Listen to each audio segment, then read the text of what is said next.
I'm going to be talking about my last 2 hospital stays and what happened then, and basically everything leading up to when I found out I had PCD. And yeah, sorry I didn't post yesterday.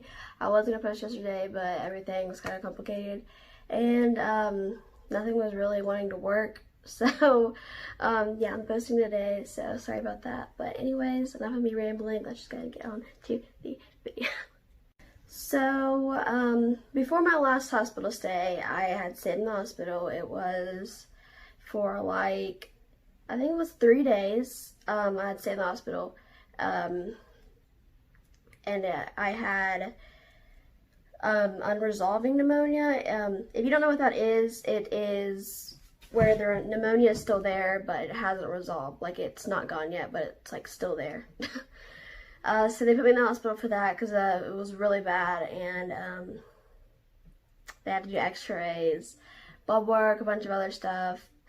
But that hospital stay wasn't really horrible bad, and so I got to go home a couple of days later, and it wasn't like too bad. So I'm just gonna go ahead and start talking about my other hospital stay that was actually really like horrible. So yeah. So this was my last hospital stay, and I haven't been in the hospital since then. I've actually been good and like haven't got sick, thank God, knock on wood, or whatever you want to do. I haven't been in the hospital since then, but that hospital stay was like really, really bad. One of the things that I had, it was pneumonia, once again, because every time I'm getting put in the hospital, it's because of pneumonia. I had pneumonia, and I had actually got Pseudomonas. So if you don't know what Pseudomonas is, I'm just going to put a little article thing right here, that way you guys can read it. So basically, Pseudomonas is very, very dangerous for people with PCD. So Pseudomonas comes from like soil and like mold and stuff like that. And I had never had it before. I didn't know what it was before, and I didn't know why I got it at the time. It's very liable for you to catch things, and so I don't know how I caught that. Like, you can get it from like water, like tap water, I guess. Soil from outside. Literally, I can just go out there, like stick my foot in the grass or something, like in the soil, and I will catch it.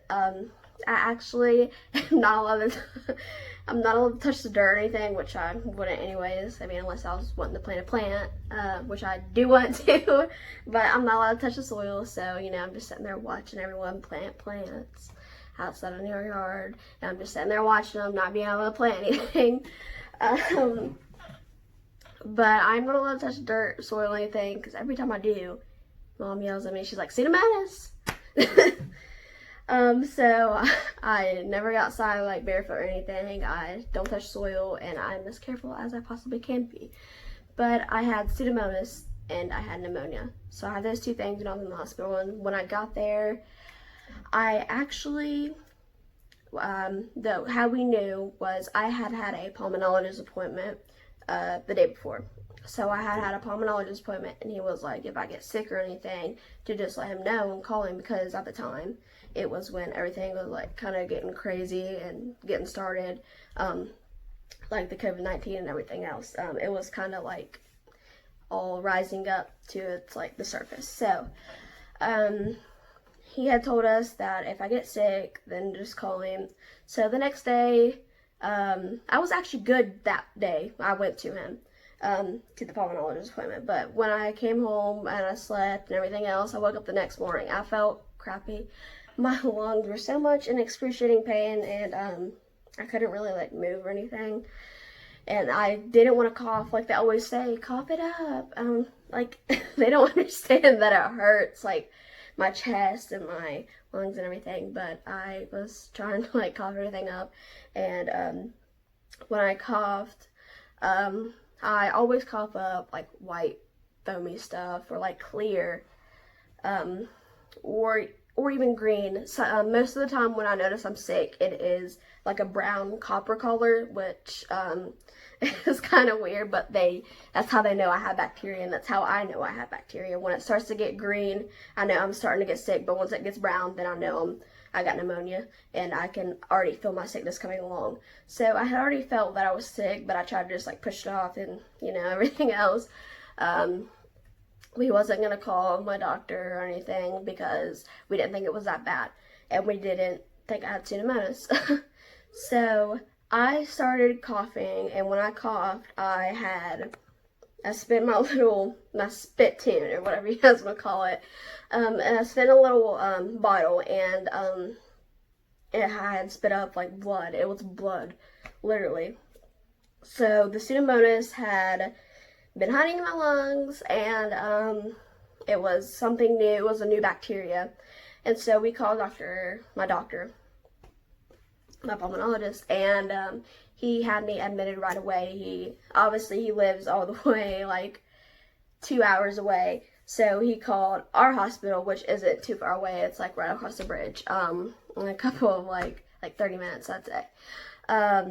Probably not even that. So he called the doctors, so that I needed to be admitted, and they had got me a bed ready. When we was there, my brother was carrying in my stuff, because I had like my vest and everything, and my vest had like a little suitcase, and we was carrying that in, and we knew that we was going to be there for at least a couple of days, so he had packed a couple of outfits, things we needed, obviously. And so my brother was carrying that in, and that lady was like, you can't go like up to the room. It can only be like 2 people. So my mom was like, oh, he's just carrying our stuff.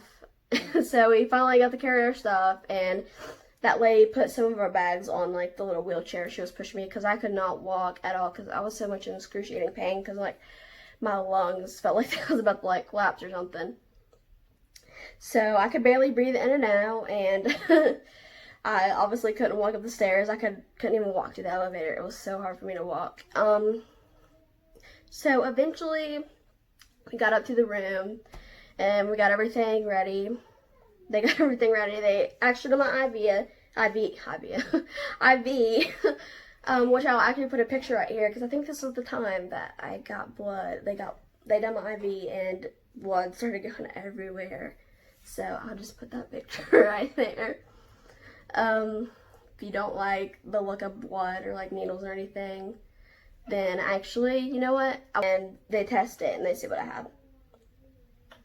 So obviously I was coughing on blood, and I thought I was dying. Honestly, when I was home, I started crying.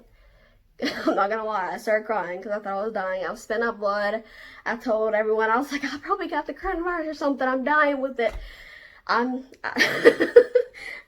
was so sick. Like, I usually don't complain about my sickness, and like when I do complain, people know it's bad, but like I swear, I thought I was over there dying because I was scared. I've never spit out blood before or anything else, and usually when you see like in movies or anything, that's how you know like people are dying, and I always overthink. So I thought I was over there dying, but don't worry, I'm still alive. I'm still here. I didn't die. So they had me spit in a little cup, a sputum culture. They had me spit, and it's called a sputum culture. So I spit in this little cup, and it was blood, and it was like thick, and I just still don't like looking at that picture because it was so scary.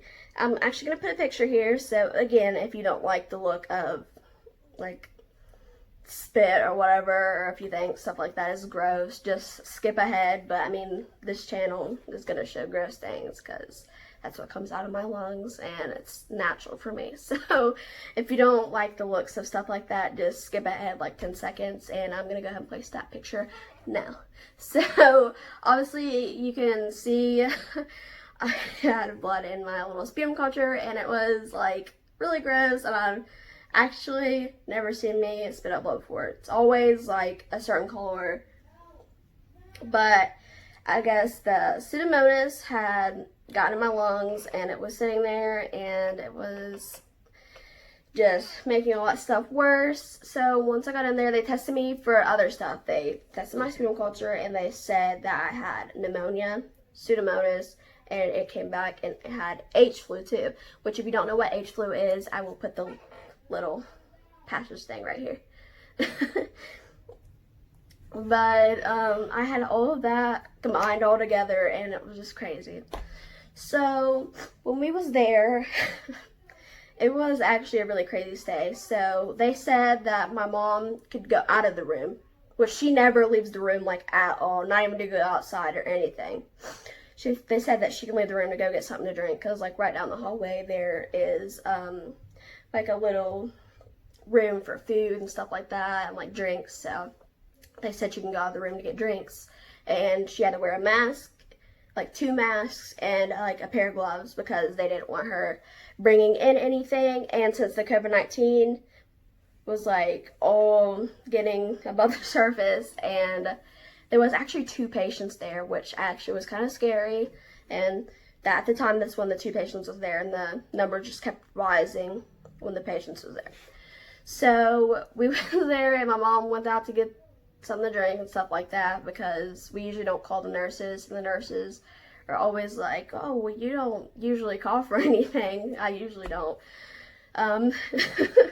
But I went outside to get the drink, and sooner or later the doctor or nurse or someone came in and was like, you aren't allowed to go out the room because all this stuff is going on. So if you need something, then you just press the call button and we'll go get you something to drink.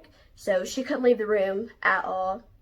And the reason being was because the COVID-19 patients was there. And actually, me and my mom think that since she was already there, they weren't going to make her leave. And since she never leaves the room, they weren't going to make her leave.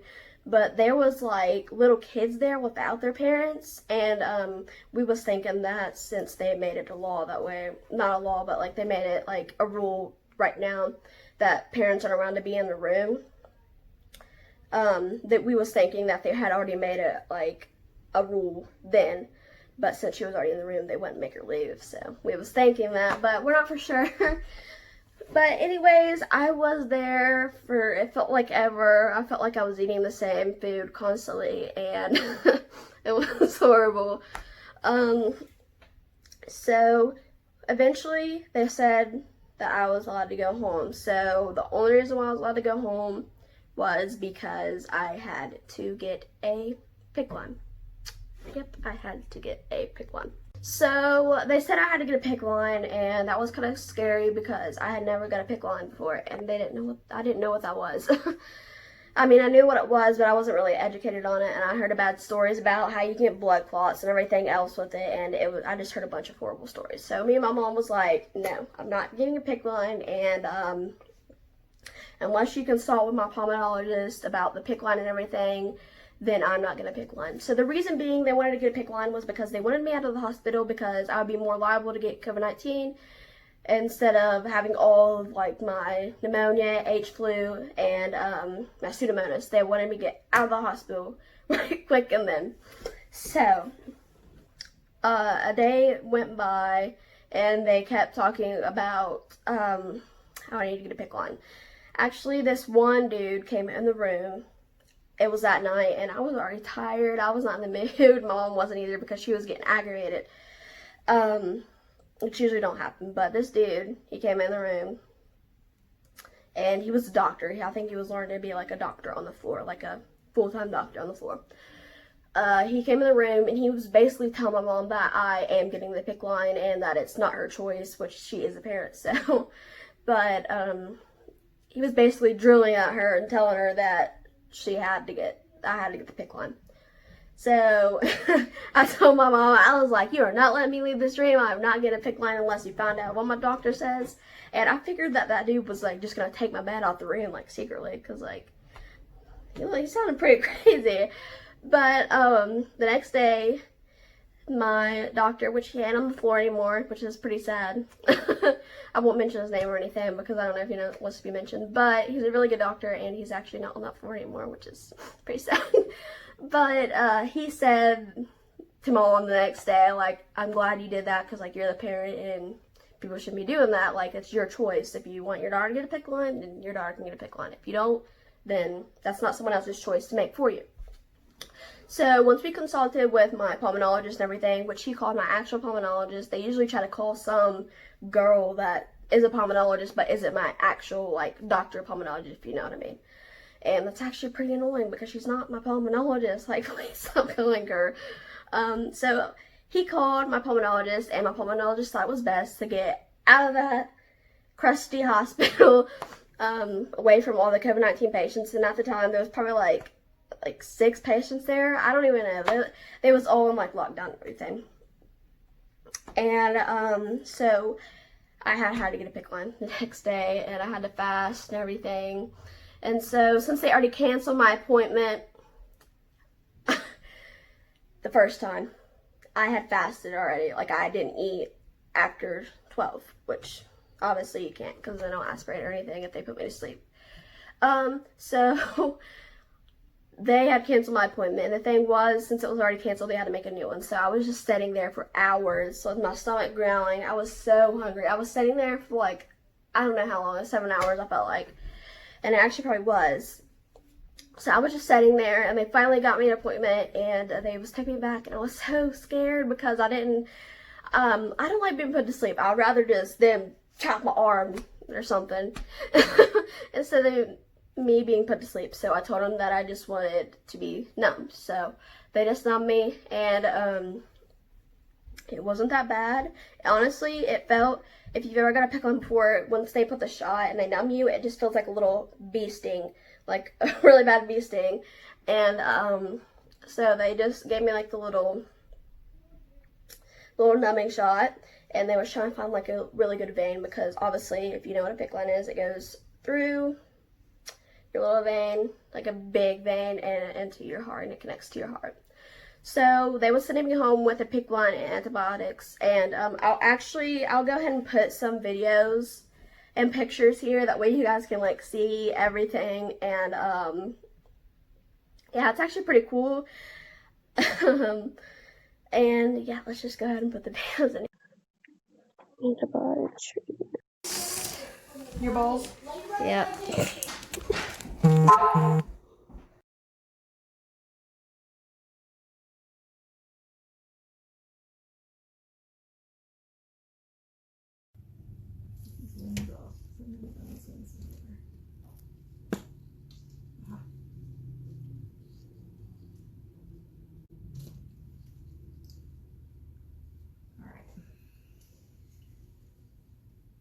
Slide out. See, does that hurt? Yep.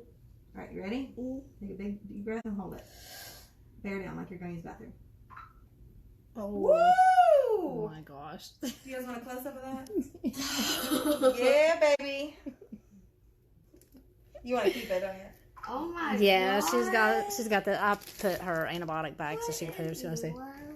Crazy, huh? This the long one? Yeah. See, some of them are only like that. Oh my. That a big one. Just a big kahuna. That is crazy. So you guys have seen those videos, and it really wasn't that bad. The procedure was pretty easy. They found a vein. They gave me that little shot, that way my arm would go numb. They had me turn my head left. So they had me turn my head left instead of like having my head like right, like looking down at my, like when they was cutting it. The reason being was because it would be easier for it to go in and connect to my heart. They didn't want it to like clog up anything. So I still have my little dot there. It's a little like scar there. When I looked over, I seen like blood dripping down my arm, because I guess they had like cut my arm, and I didn't know that. I thought they just like stuck it in or something. I didn't know nothing really about it. I googled stuff, but it wasn't like I couldn't really see like up close to what they were doing. So I seen blood just dripping down my arm. Once I turned over, they wiped it off and everything. But it wasn't horrible bad, and I finally got to go home, which I was glad. And my pulmonologist, he actually said that if I keep getting sick or anything else, or hospital stays, that I will have to get a port instead of a PICC line. So a port is more clean. You can keep it in longer, and it goes like right here, or I'm pretty sure it can go right here for me. That's where he would put it. But if I kept getting sick, then I would have to get a port, which I do not want to get a port, so.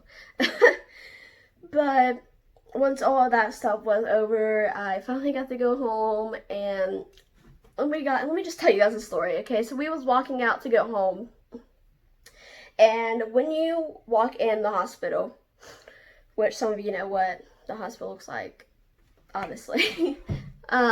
When you're walking in the hospital, there's these people that question you and everything, and this lady came in. She was like, this girl was questioning the lady, like, do you have any COVID-19, like, symptoms and stuff like that. So she was questioning her, and she was like, I've been coughing up green stuff, and she was like, I really think I'm sick. I think I might have COVID-19. She's over there coughing, and like, I don't know what she was doing. I was like, lady, go out to the tent where they test for that stuff. I was thinking that in my head. And she started coughing like really loud, and I was not weighing there no longer. I could barely run because I had my PICC line and my arm was hurting so bad. But I ran. I almost freaking fell because that lady was like so close to me, I felt like. And so I ran out to the car and I just sat down. My grandma was like, why'd you run? My brothers got scared because they didn't know who I was, getting around walking the car because I ran so fast. And I was like, that lady was in there like coughing and said she had COVID-19. I wasn't trying to catch it. I know that sounds so mean, but like, I just got out the hospital. I have a pickle and everything else. I'm not trying to catch anything. I'm not trying to go back in that horrible place. But anyways, I hope you guys enjoyed this adventure of a video. I hope you enjoyed, and I hope you enjoyed my little story times, I guess you could say. Make sure to like, share, and subscribe. And I will see you guys in another video. Bye.